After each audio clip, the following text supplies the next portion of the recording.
Yo, what's going on, guys? Mush back at it with another video. Want to talk all about Wild Hearts. They have a post on the Steam community page addressing PC issues and more fixes incoming. So we'll talk about that, and also great Game Pass update. Obviously yesterday, or today, in fact, a major game hit Game Pass, and then we have other titles coming to Game Pass here very shortly. Great JRPG getting added here shortly as well, so we'll talk that in a little bit.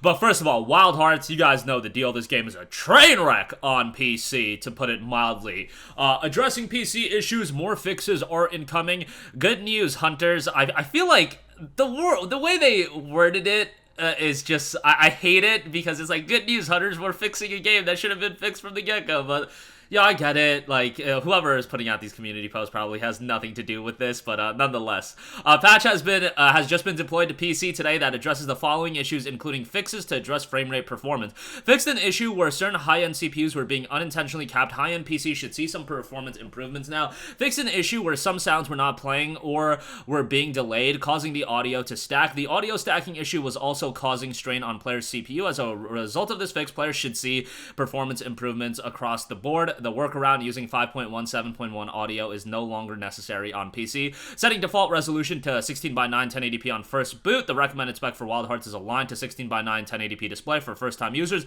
This will now be the default setting. You can change this setting to the resolution of your choice. In game fix render issue when using the RX 7900 XTX. Fixed an issue on the save load screen that could result in corrupted save data. The team at Omega Force thanks you for your patience and support. Stay safe, stay sharp, and stay sharp, hunters. Okay, so I also looked into how people were receiving this patch, and I just go to the Steam reviews, and then like the first one is like, the patch did nothing, the frame rate still sucks, and I was like, okay, then obviously it's gonna vary from person to person as far as, you know, if a patch is gonna improve their performance. I just wish, man, like, these PC ports are just in a dire situation, and I feel like it really is more often than not nowadays that a PC version of a game has more issues than not. And it's just like, man, you're charging $70 for some of these games, and price be damned, whatever you're charging for a game, it should be at a working state. But obviously, when it's a $70 game and Wild Hearts isn't a game, EA games in general, you can't buy them from other retailers, so you're paying that 70 plus tax if you want to buy this game. Although with EA Access, you do save 10% or something like that, so, you know, you get the idea. You're paying a premier price to play this game, and the fact that it's this much of an abomination, like, that's really sad. And it's like, obviously, like, let's not twist it. They knew it was an abomination. Like, I can tell whenever I play a PC version of a game, like, sometimes it's so bad that they knew exactly what they were shipping. They knew exactly what they were putting on Steam. Like, don't even get it twisted. Oh, we're surprised by all the performance issues you guys are encountering. No, when it's like this bad, bro, you knew how bad this PC version was. Like, sometimes I'm like, okay, there's issues here and there. I could understand that slipping through the crack. In the case of Wild Hearts, bro, that team exactly knew what was going on. Whoever worked on the PC version, they knew exactly what was going on here.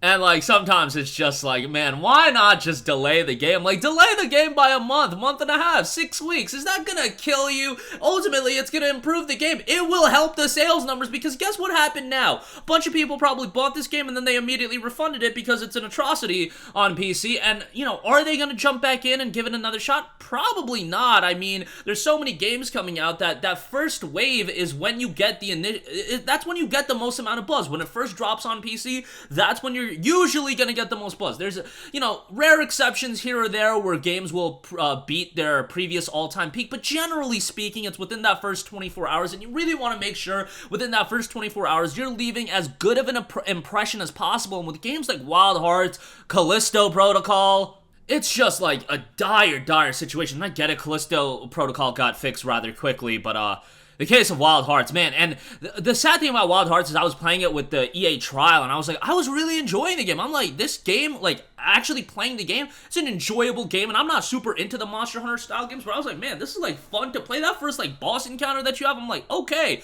stuff's going down. This is, like, kind of fun. And then the game doesn't look that good. Like, let's also not twist it here. The game is not that good looking for it being a next generation title, so it's not like this is a technical masterclass. I get it that Omega Force, you know, their PC versions in the past have left a lot to be desired, so Tecmo Koei in general, so maybe this shouldn't shouldn't have surprised me as much, but nevertheless, at least fixes are coming, but this is wait for a deep, deep discount. And I saw in the comments section, a bunch of you guys are like, dude, just wait a year before playing anything on PC. It'll get fixed, it'll get on a sale, and yes, that is a great idea, but some people just want to, you know, jump into a game right away when it comes out, when it's in that news cycle. I get it, that's like a horrible way to go about things, but nevertheless, I wish we were living in a world where like every game just came out at a really, really good state on PC, and at least like 80% of major releases. But I feel like right now, like, is it a stretch for me to say it's like 20% of games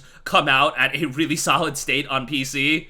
Obviously, the issues vary, and Wild Hearts is an egregious example of the issues really being bad, but nevertheless, it's just a bummer, man. Especially with games that are like hotly anticipated, like Callisto Protocol, and Wild Hearts wasn't hotly anticipated. But I feel like if this game was a rock solid PC version, a lot of people would be playing it and people would be raving about how much they're enjoying it. Instead, it's hyper-focusing on these performance issues, which nobody wants to talk about. Like, nobody really wants to talk about these performance issues. We just want to play the game. We want the game to look good, and we want it to perform well. Like, it's not too much to ask, I feel, especially when it's a $70 game. But diatribe over, you guys get the deal. Alright, moving on from that, I do want to cover a couple things as far as Game Pass goes. Atomic Heart, available today. Merge and Blade, an addictive fantasy puzzler, that's going to be dropping February the 28th. F122, March 2nd. Wo Long Fallen Dynasty, March 3rd. That's a huge one. And then also, February 28th, end of this month, Soul Hackers 2. Love, love, love this game. Had my shortcomings with it for sure. Some of the dungeon designs I wasn't crazy about, but the story is great. Ringo is a fantastic main character. That whole cast is really strong. Soundtrack is excellent. Just look at the Soul Hackers 2 boss battle theme. Like, banger tracks in this game.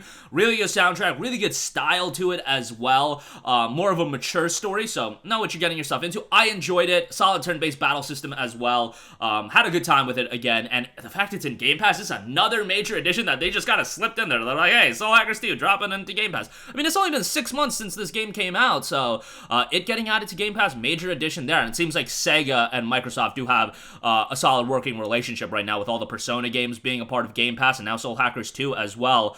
Nice addition here, and especially coming off the heels of Atomic Heart today, Soul Hackers 2 at the end of this month, and then you're going right into Wo Long Fallen Dynasty. Man, Game Pass is just awesome. I wish we could get Game Pass integrated directly into Steam, but yo, that's me being greedy. Game Pass is one thing. Yo, I can understand Microsoft wants to keep all the revenue, and, you know, we don't need to be cutting Valve some money for Game Pass, but man, how great would it be if we could have the entire Game Pass library just chilling on Steam? Getting those so sweet Steam hours as well to, you know, really showcase how much of a no-life I am. I love the Steam hours more than I love anything else.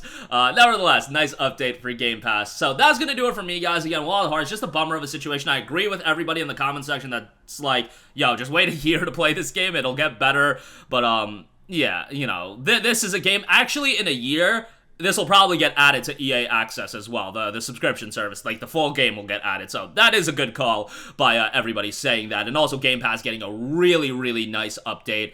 Atomic Heart today, Soul Hackers 2 coming up, Wo Long at the beginning of next month. Great stuff all around. That'll do it for me. Let me know all your guys' thoughts in the comment section down below. If you're playing Wild Hearts, if you're enjoying it, let me know if any of you guys are getting it to run at a solid state. And even for me, it wasn't as bad as other people. But that'll do it for me. Again, your thoughts down below. Thanks for watching. I'll catch you guys in the next one. Peace out.